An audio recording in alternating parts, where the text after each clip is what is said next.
Welcome to the Great Security Debate. This show has experts taking sides to help broaden understanding of a topic.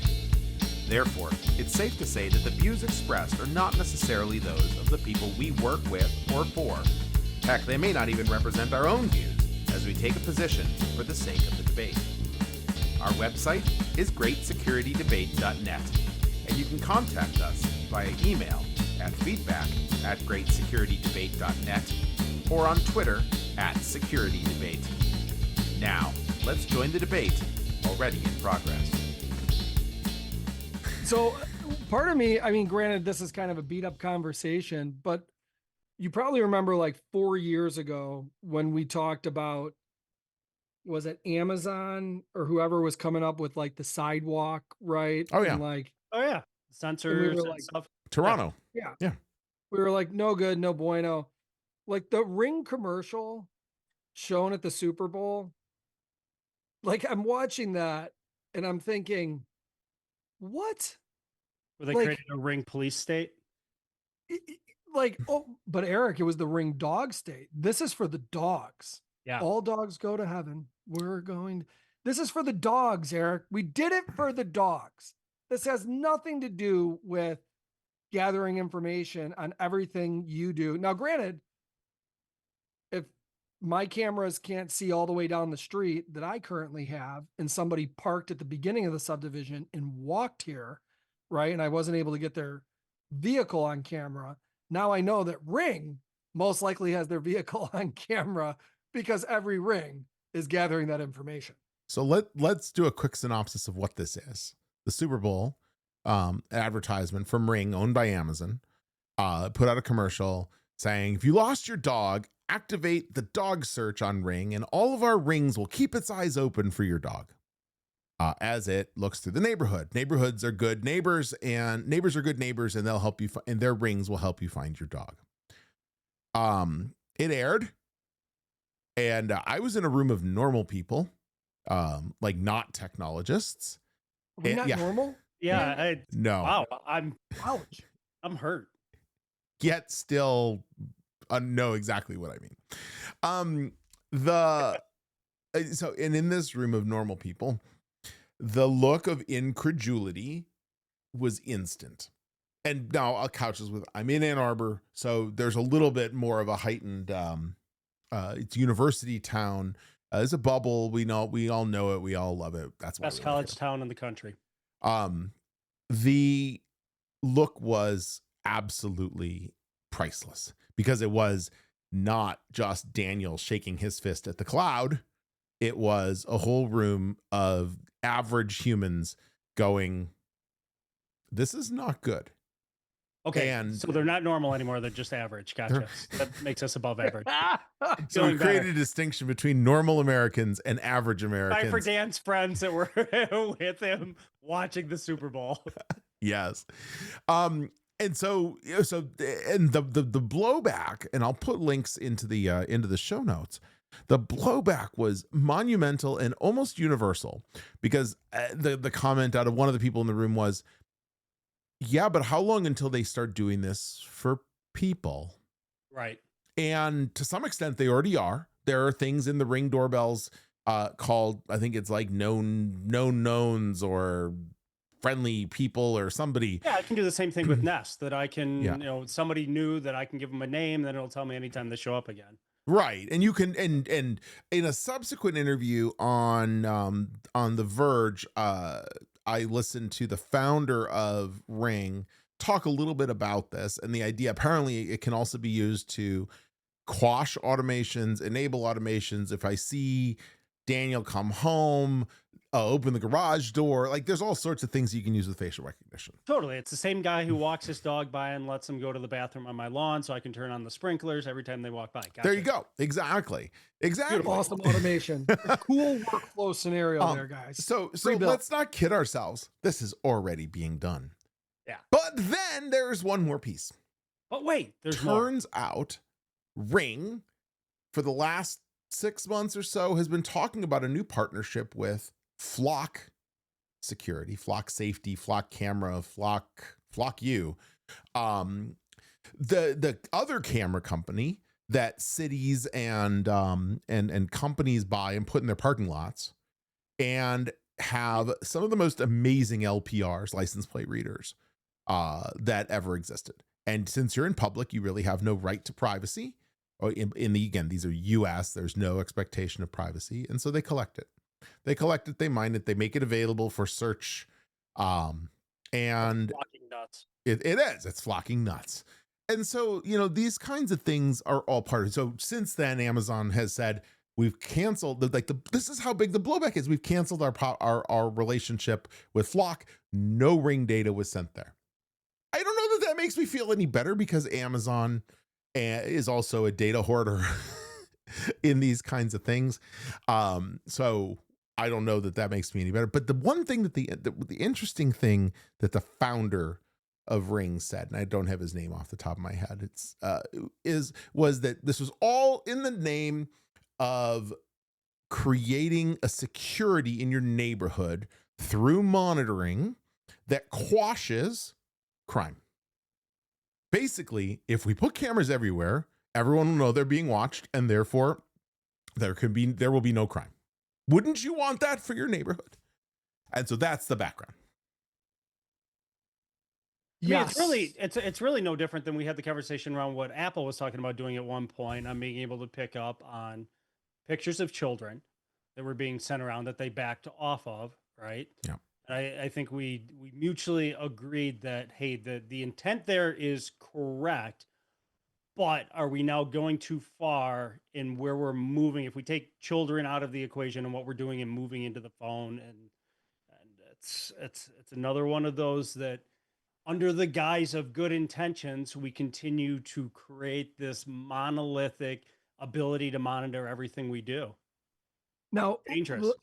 I'm going to throw this out there. Okay. The idea, little bit conspiracy theory here. Now you take in the whole Guthrie abduction, right?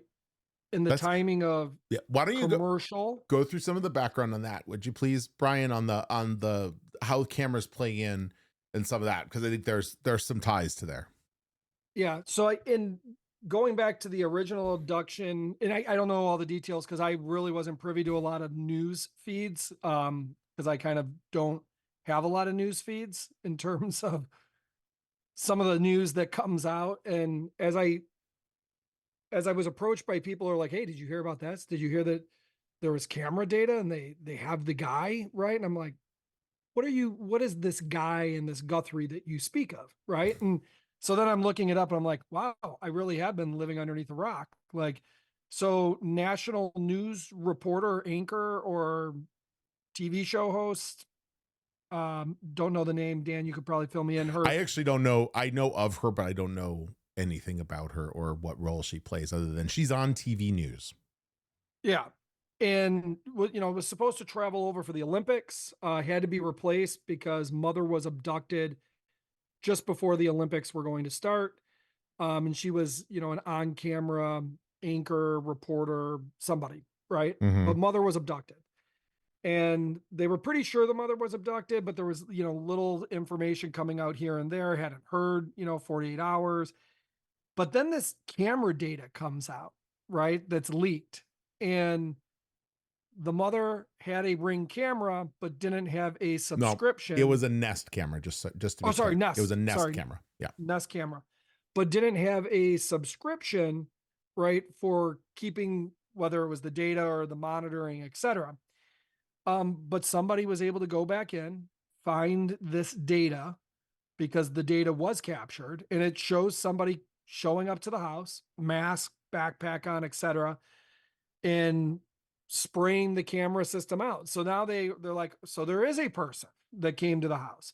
There was somebody this height, this build, this size, spray painted the camera. Like, there's some clear evidence that somebody came there, obstructed the camera, and then came in. So at first this was like, this is great news, right? Like, there was a camera. Well, the catch to that camera was that the person who owned it didn't pay for the subscription to keep that data. So how was it keeping the data, and where was that data being kept? And now how did people get access to that data, et cetera? And it's been shared And one other element is it was claimed that the data was deleted. Like this whole idea of data deletion. So how deleted, it raised the questions to me. How deleted is deleted? When is it actually deleted? I mean, those of us that have worked on forensics and recovery of drives know that deletion isn't deletion. It's just a removal of a pointer to a data element. Even in modern SSDs, the data is spread everywhere, but you can figure out how to put it back together with enough time, energy, and interest.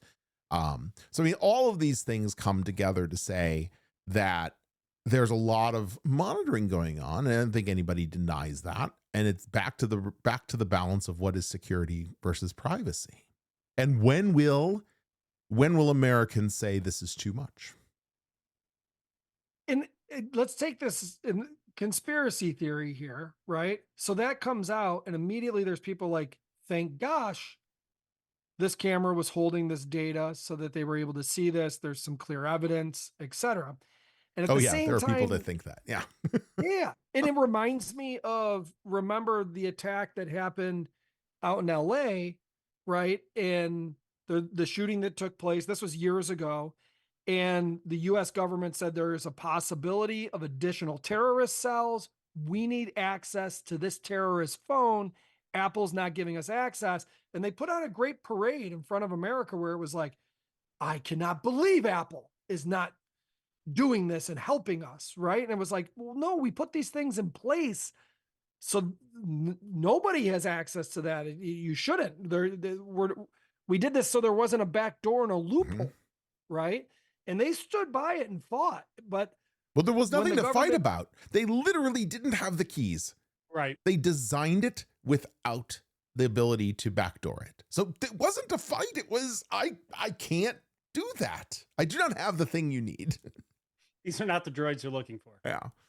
And the sad part of that story too is that the US government was able to use a different tech firm out of a different country to break into the phone anyways, and had access to it in a very meaningful amount of time, but still went on this parade for months, right? Trying to draw consumer advocacy and American attention to, well, Google or Apple needs to do this, and this is why. And how did it work? Did I actually don't remember what the general sentiment was at the end of that. Like, did America, as though America ever says one voice, did America say they should have opened it, or they should have built it with a back door, or was it the other? I don't remember. Another episode of the Kardashians came on and it just disappeared. Shiny. Yeah. So there was a sentiment, right, that I can't believe Apple isn't doing this. Like, and if you go back and watch some of it, but I thought Apple handled it pretty well, and they took a pretty, like line in the sand, like, no, we're never going to go back and do this. What they didn't do was create marketing to explain to everybody why. And I think it was probably the right thing not to do, because it's almost like now we're going to fight you, the government, right? And depending on who your leader is at the time can make life very difficult for you as a business. So they took their stance, explained why that's not going to be done. There was a little bit of fallout there over that next 12 months between administration and Apple. But at the end of the day, I don't even think people remember that or think about it. But then this happens, right? And people, right away were like, well, this is how I found out about it. A significant other and another person sitting together were like, oh, Brian, did you see the news? And I'm like, what news? And they explained it, and they're like, yeah, but the camera was able to catch all the information. Like, thank gosh. Right. And I was like, huh. So I start to do the little bit of background research, and I'm like, actually, that's not a good thing. And they're like, what do you mean that's not a good thing? Right. And I'm explaining it, but that first feeling you have, right, as this citizen is, thank gosh, right, that worked and that the camera caught it, because now it's the first part of identifying who this could be, which, I mean, I'm not sitting here saying I'm not for catching who did it and I'm not for getting the mother back, except I'm all for that. But like, at what point then, let's say your phone that you've been taking videos of your kids and your family and right events, and every 2 years you decide to clean it up and delete some of it. Is it deleted? Depends Right. on where you store it. Right. And then in what 500-page terms and conditions that I clicked on to agree for this app did somewhere in there say, right? Like, even when you delete it, it's still going to be there, but we're not going to use it. But guess what? We updated our terms and conditions a year later, and we are able to use that, and we do have that. Like, and is this why there's so many data centers, compute centers being built? Like, guys, we have all the data and the new T's and C's give us access. Let's go, baby. Let's dump it all in. But let's even talk without nefarious reasons. There's a trend in modern SaaS systems to make a retention policy. It says your customer will be deleted upon demand or at the end of your contract, notwithstanding backups, for which backups will age out normally over a course of some months, 6, 12 months, which will contain data until they've aged out, because backups are done in bulk. Backups are done, whatever the reason. I mean, and so I think there is a legitimization of it there, which means data exists in Right. most SaaS services beyond the deletion. Which is, if you spend time with lawyers, you spend time in any kind of discovery, should send you into the corner and make you start weeping gently and rocking. But yeah. Well, I've seen a lot of those contracts are usually written that we have the right to delete it past this point. Doesn't definitively say we're going to delete it, that it's our decision. And Eric, using that in context, right? If data is the new gold or the new oil, how many people do you see being like, yeah, I just want to get rid of this gold bar. It takes up space. Yeah. I want to get rid of this barrel of oil, considering oil's at a good price. I'm just going to dump it, right? Like, yeah, they have the ability to, but if that data is worth something to them to be able to monetize. Oh, totally. So the conundrum, are all of you guys going out and buying Ring cameras? I haven't had an Alexa or a Ring or anything data collecting there that I can't ensure is encrypted since, sure, I had an Alexa in for about a week and went, nope, and have not had one. All the camera work that I have is all local, and it records locally into the house. Eric? I'm the opposite. I got Nest everywhere. Well, actually, a quick question. Eric, do you have cameras in the house or only around the outside? Both. Okay. See, even that, I won't put cameras in the house. There's a whole other level of, there was an interesting piece on what DJI's robot vacuum. Apparently vulnerabilities exist to the point where it was, the camera was remotely accessible very easily. Yeah. Like, there's just if you don't put the camera in the house, no one can see in the house. Yeah, and I have all Unify now, and I just replaced the Ring camera with my Unify camera system. I don't have any cameras inside the house. I have cameras outside of the house. I do have Amazon Alexa. Dan, this one's tough because when I'm doing my cooking and I want to know what the weather is today, right? I can ask it and it tells me.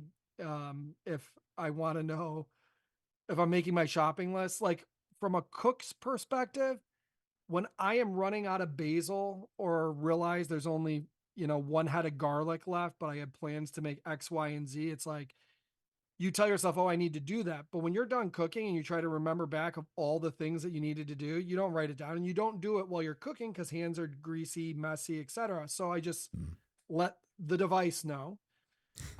Please add this to the shopping list. Please add this to the shopping list. Please add this to the shopping list. Right. And it's that you great. can conveniently buy right from Amazon. Well, I don't buy right from Amazon because I have this grocery store I go to for the produce, this one for the fresh herbs. Right. And it's funny because every now and then when I'm at the store, I have to giggle because there's something on there that I know I didn't put on. Right. And it's a giant bag of marshmallows that the kids wanted on there. Right. And it's like, oh, those guys almost got me, right? So I do use it, right? Yeah. And I have the same concerns, right? It's probably why I'm getting notifications to take counseling, right? They're probably like, man, that guy's really loud inside the house. We should give him ads. Are for you counseling." okay? right? Well, yeah, No, and now and there's that was a this joke nanny. Now for there's this the nanny listener. state that comes along with this. And by the way, I there is a place for 988. There's a huge place for 988 and the suicide hotlines and things like that. But then the question of, we've sensed that you might be having a bad day. Are you okay? Automatically coming at you. And I think there's pros and cons to that. But like, just Like, does not Brian, make you me sound want to use this stressed, stuff. right? It's like, I'm always stressed. Leave me alone. No, so Yes, I want to but commit going- suicide on you, the camera. But going back to the whole Ring situation, though, right? Like, Ring is not the first, right? No. Very surprising to put that commercial out there and to think that everybody was a dog owner and going to be like, greatest thing ever. Now I can find Even my dog dog. owners, thought the dystopian next step of it was there. To me, like from a business case, what was it? Yeah, we're going to get buy-in, or was it like, we're going to use this as a way to let everybody know because we see some ramifications coming because what's about to come out on the Guthrie case. Yes, we have all your data, but we're doing it for the dogs. Yeah, We're but doing that video was vetted, was out and vetted. I saw it a week before and made the same comment. Like, it's been that it was independent of the other issue. But yeah, more conspiracy theories though, Dan. I am here today. I'm not sure we're the customer on this one. I think in this case, and this is kind of going back to the last episode where we talked about that, I think the vast majority of people are willing to trade off privacy for functionality. sure. Well, the same thing with Mark Zuckerberg was in court this week talking about social media. People won't stop using social media despite its very clear, impacts. And some of the people were stopped at the door because they were wearing those idiotic Meta Facebook Zuck camera eyeglasses. And he made mention in there about the intent to put on facial recognition on those and make it tell you who as you run across person, if they're in your network or if they have a publicly posted Instagram account, they will show you who they are. And I've heard multiple people go, oh yeah, I definitely want that. And would I love it from a utility perspective? You bet. Absolutely. But you've seen the videos of the guy who wears them, right? And just walks up, like someone passes and it's like, Eric? Right? They're like, yeah. Like, hi. But I take greater joy in having that recognition happen in my own head and go, but they're like, you work for, and like name the company and it's pulling up all their information, right? And he's doing it. And then when he explains it, they're like, whoa. And you have to imagine people see that are like, dude, that'd be cool to be able to do that, right? Now, so not only was he in court though, right? And what was he in court for? The impact of social media, but specifically because there's a requirement, or when you fill out your profile, anyone under the age, is it 13, Dan? In the US, it's 13. In other countries, it's other things. But right, COPA in the US applies at 13. Okay, so let's just say it's 13, right? They know the number of profiles that are filled out that have nothing in it, right? Yeah. Not known, right? Well, that's a red flag.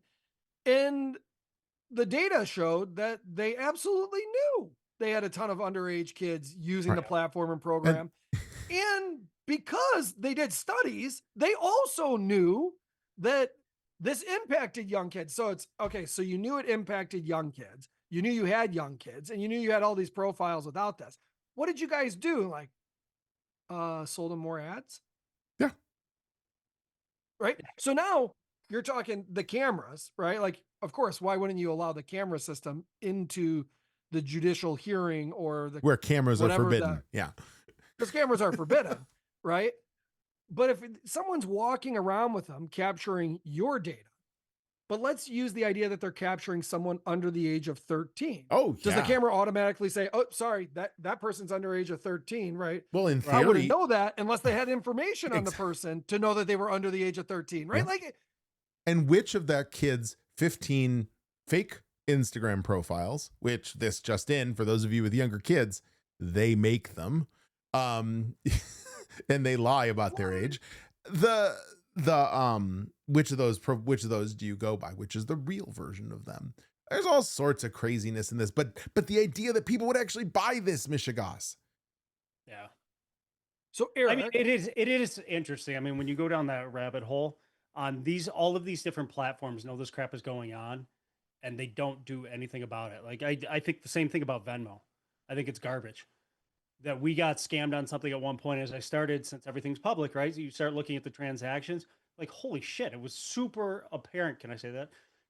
Super apparent right away that you could see the pyramid of people passing money to the holders that were running all of the different scams and everything. Venmo doesn't care. They won't do anything about it. The Venmo public thing, by the way, I believe there was for the 10 minutes I got Venmo and then quickly killed it because of this issue.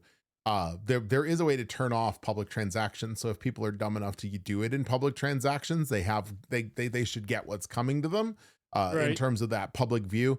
I will post, there was a great article, it's many years ago now, in which they tracked drug deals through there. Like the journalist went and found a communication set of drug deals through the notes field, an affair, and a bunch of other things through Venmo comments. It's hilarious.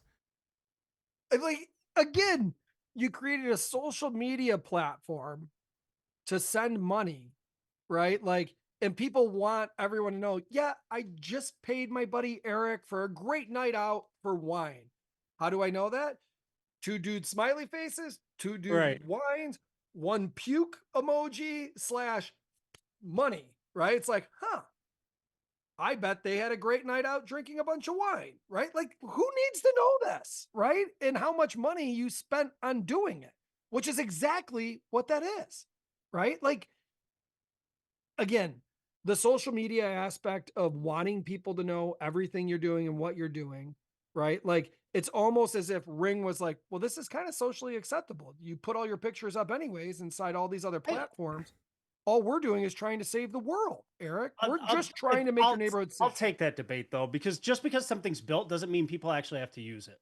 I blame people on this one. The fact that people feel like they have to broadcast to everybody, this is what I made for dinner. This is what I'm doing right now. Look at my family. Look at why? Where did we ever get to that point that we felt like we had to brag about everything online? And I'm the person extremely judgmental when Kelly shows me somebody's dinner that got a bunch of likes. And I'm like, who are the people liking that? Right? There's no grated parm over the top of that. They're not using a great finishing olive oil. You can tell it was heated. The flavor profile's gone. No, taking that way over the top. I will agree. Yes. The people problem, right? But from an education standpoint, like, the age of when MySpace came out, then Facebook, etc., and the using it, like, wow, what a way to stay connected with people, that I haven't seen in years from college or high school, etc. But the age that we started using it was basically in our mid 20s, right? Late 20s. That user demographic and profile. Well, it was younger for me since you guys are so much older. They were baked in. Yeah. And just Eric was born to a Facebook account. MySpace, my first friend was Tom. Thank you very much. Tom. Love Tom. But it actually rings really true around generational studies. I know I have to check my Gen X mindset at the door for a lot of this stuff.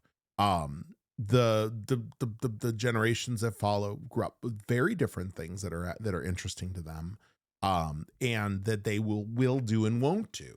And this comes into play in the workplace. It comes to play in the personal life and in the use of technology as well. And it shifts from millennials. It shifts to Gen Y. It shifts to Gen Z. More and more and more. But interestingly, the Gen Z seem to be more closed, because I think they're seeing the mistakes of the millennials. There's definitely a snapback. Yeah. I'd like to take the debate back to Eric though here. So basically what you're saying is guns don't kill people, people kill people. And I'm using that distinction because my pencil doesn't misspell words. I misspell words. No, it's Mr. Larson in Happy Gilmore that kills people. Now, is there an element here of Oh my gosh, I forget. We had a neighbor who was a lawyer, and we were talking. We got on this topic on a play set in the yard and a child coming over and getting hurt. And Mhm. naturally, my wife and I were like, "Oh yeah, well they're trespassing." Well, no, because it's an enticing something Mhm. that actually got them to come there. And so using that, you could make the argument about social media, right? Because we know that there is an addiction level that comes from the way, hey, you haven't logged on in a while. I'm just going to drop you a little something to get you to re-engage. So no doubt, I'm not arguing there shouldn't be guardrails around this, but the evidence has been there for so long now. The studies that have come out, it is generally known the impact it is having on society, and people still continue to go to it. This Right. sounds And so this much is where like I the was going debate with on the gun cigarettes comment. before you were born, Eric. This sounds so much like the debate on cigarettes. Oh yeah, Yeah. I can So, see and that. this is where I'm going with it. Like, so like the book Gunfight was a great book because backing up to when laws were put in place around guns, etc., the volume of sales, etc., wasn't there. But and this has moved, this isn't, you know, politics, red, blue, Republican, Democrat, because it shifted sides back Mhm. and forth over the last 30 years. But what became very apparent was the volume that you could sell, and if you use fear as a reason, like, hey, they're going to take the guns away, now's the time, and creating all different levels of guns that people could go buy, and people were like, yeah, we need to go do this now because we can have them, and I have the right to have it right now. A really interesting read, but there's always that philosophical debate of do guns kill people or do people kill people? And when you said, you know, like, but this is a people issue, right? Like, you're choosing to put all that out there, right? Like, it's your choice. You did it, right? Right. Like, but there is, I will say, that candy piece, right? Of getting people familiar with it, right? There's so much over here in the T's and C's. We know they're never going to read all of it, but this is what we want. Like, we know what we want, and we want to be able to build a profile on you of all your metadata. We're not publicly saying that, but if I can get you hooked on the platform for 6 years, I basically know you better You than know you you know me, want Sure. the social media. right? So the and it's tough We need when Towley over here. Yeah, exactly. Come on, and like boys. so I'm in your camp and I'm not in your camp. Like for me, it's like the whole idea. Yeah, it'd be great to have the safest neighborhood ever, right? Like, why do people move into different neighborhoods to get to different school districts? Because that school is, quite frankly, a better school. Look Yeah. at all the Mhm. ratings, right? Et cetera. People do that. Same thing with private school, right? Like, yes, I would want my neighborhood safer, but at what cost? Right. Yeah. Well, I look at this argument and this debate, and I think it's an issue of accountability, right? That if we think about it, that we continue to look at the social media platforms. I'm not saying that they shouldn't be held accountable for, we're talking about in the context of children that are signing up, but at the same time, Apple and Android have both had the ability on kids' phones to control what apps are allowed to be on there in the first place. Where's Mhm. the accountability on flipping parents? On being parents rather than just trying to be a friend or not being present. We can't solely just look at the company that's created this. Granted, we could go down the rabbit hole on we have to keep earning more and more money. So we're building all these features, which means that we have to create this digital drug that's continuing to draw people in. Mhm. But there is a lack of accountability in other areas that draws into this problem. Now, in the case of, as we're talking about the cameras, this is, I don't know. There's for me there's a creep factor that's Yeah. in there that I'm Yeah. always being watched, and I feel like that we use the case in this. Oh well, look, because of this, we have the video of somebody showing up to the house and blacking out the camera. That it's an ends justify the means argument. That it won't be very long, and we're going to see the reverse of this. That we're going to see it used in a nefarious way, and go, oh no, that shouldn't be done. And it's all of these kind of myopic looks at these rather than society standing up and going, no, we're tired of this. Stop monitoring us everywhere we go.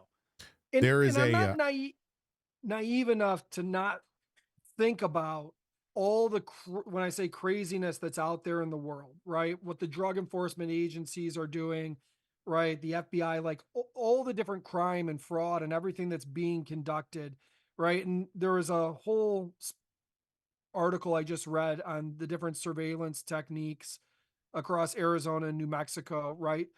To try to track, right, the way drugs are brought in, right? And it, yeah, you could stop one shipment, but it's almost better to be able to get that traceability right and continuously watch to see the progression and the spread so we understand the model and the distribution model and then try to take it all down at once, right?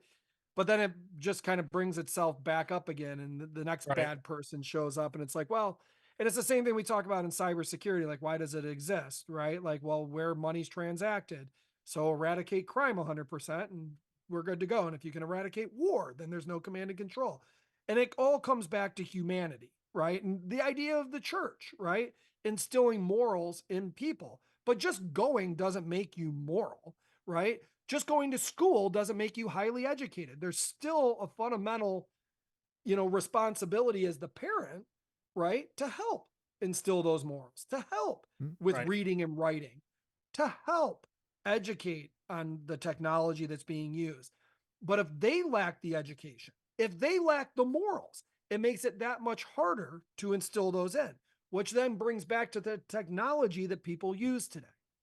If they lack the understanding of even the basis of the technology or how it's monetized, then they have no idea, right? Mhm. And I guarantee, though, that most of those big SaaS companies are betting on that. Most of the people, have never read the T's and C's. I'm one of them. I do not have the time to read all of them. But with AI, buzzword, I can now plug some of that stuff in and be like, hey, let me know what I need to know. And The if there's some AI bad shit written going by on the with my data. people, the AI written by the same people who are trying to get you to use the terms and Right. conditions. Yeah. Yeah.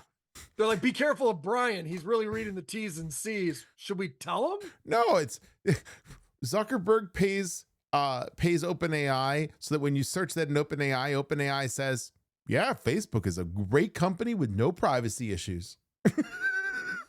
And that goes into an even bigger, oh, sorry, Dan. I was going to say bigger scenario of even when Elon had come up about X and said some of the stuff he did with, well, we can fill in the gaps of some of the history lessons that aren't there.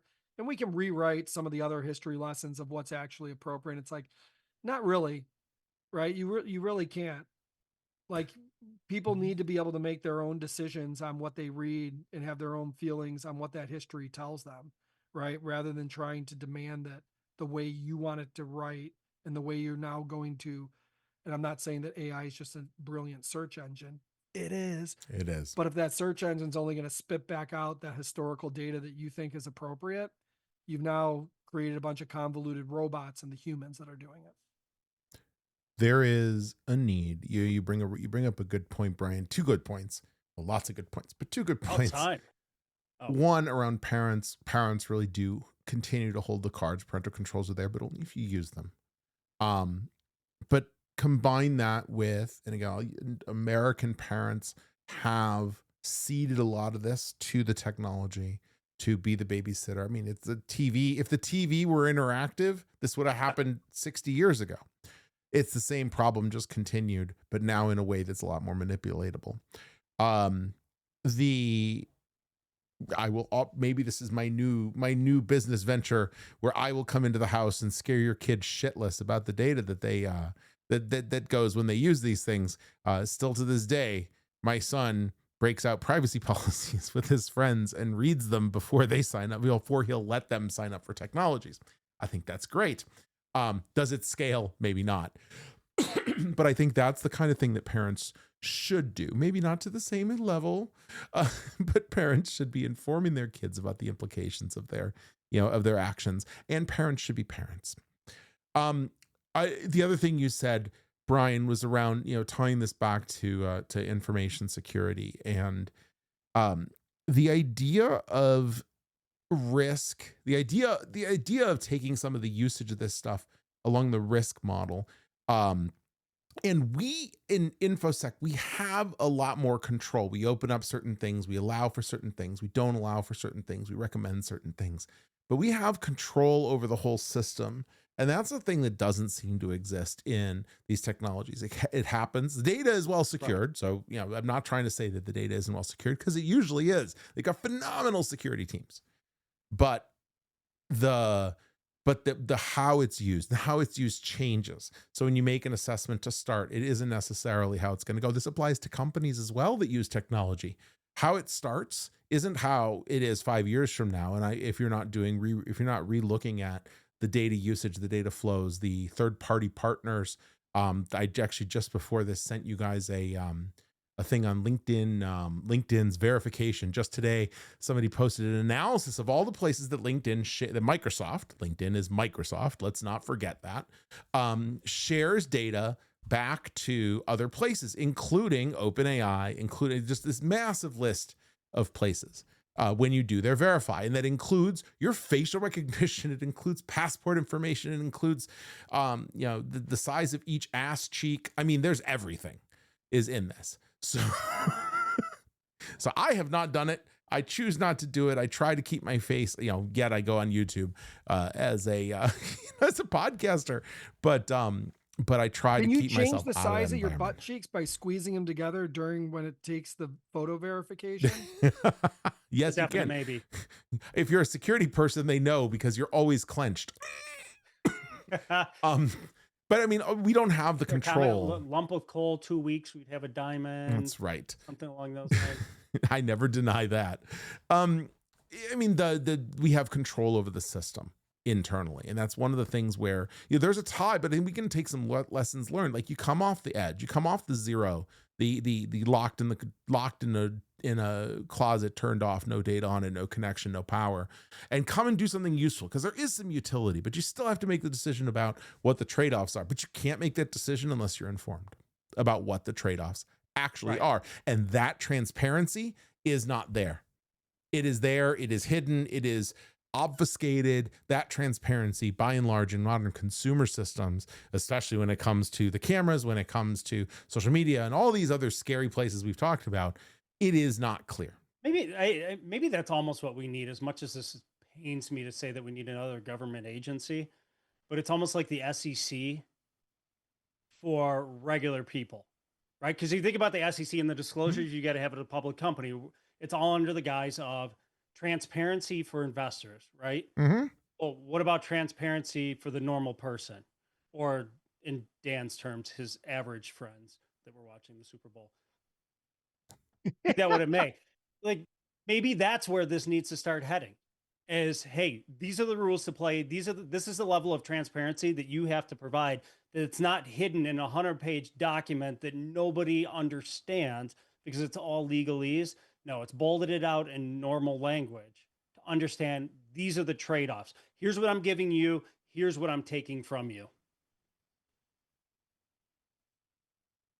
I think maybe I saved this for just a private conversation, but if somebody came out with a SaaS application that was free to use at first, that literally, if you were to download Facebook, download LinkedIn, would tell you 100% what the T's and, like, here's what you need to be aware of in the T's and C's. Oh, and by the way, here's how you can turn off this, this, and this. And we can go ahead and do that for you. Can you give us a connection in? Right. And it went ahead and did those things, because that's the trouble that people have, is they're not going to read all that documentation. Then when someone says, well, you can turn that off, it's like, where do I do that? How do I go in? Like, the only thing I know how to do is post a photo, right? Like, that's where people struggle, because everyone's different, meaning every person, but every application's different. But if you just post on Facebook that I do not consent to Facebook's right to do whatever, it must be binding. Well, all I know is recently I signed up on a isolated phone with a phone number not registered to me for Instagram for this network, for Distilling Security. And I have never been so confused by a product security setting or settings in general. It is endless. And I'm a relatively informed and smart guy, not particularly, just relatively. Surrounded by average people. Eric, he said normal people. No, I He said said average average too, but first, yeah, and then I start off said with- normal. The question is, what is the Venn diagram of those two areas? And this is ridiculous. I don't know how somebody finds it unless you go looking for it, and then it's just like oversight.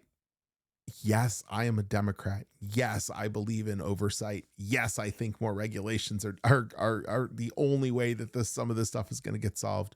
I think that regulations are probably what it's going to take. But God help us in this country getting any kind of anything passed is hard. Or consumer blowback. Yeah, But there I mean has the to be money. I enough mean, of you follow the wallet. But I think there's a lot of people already so embedded in some of this stuff. It's going to be hard. But I was, again, bringing it back around as we finish up here, bringing it back to the Ring doorbell. The fact that it was such a hard blowback from a wide variety of populations is, I guess, it's encouraging to me. And on that note, we're out of time, guys. Thanks for joining us, listeners. Thank you, Eric. Thank you, Brian. And thanks to you, the listener. We love having you here. You can find us on our website, distillingSecurity.com. All the episodes of Great Security Debate are available, and we are adding back Mentor Core, which will be starting up a new season soon, and some of our new shows as well. You can find us on YouTube, youtube.com/the @ Great Security Debate. You can email us securitydebate@distillingSecurity.com. Or you can just shout into the void, and I'll probably hear it. Thanks a lot, and we'll see you again on the next Great Security Debate.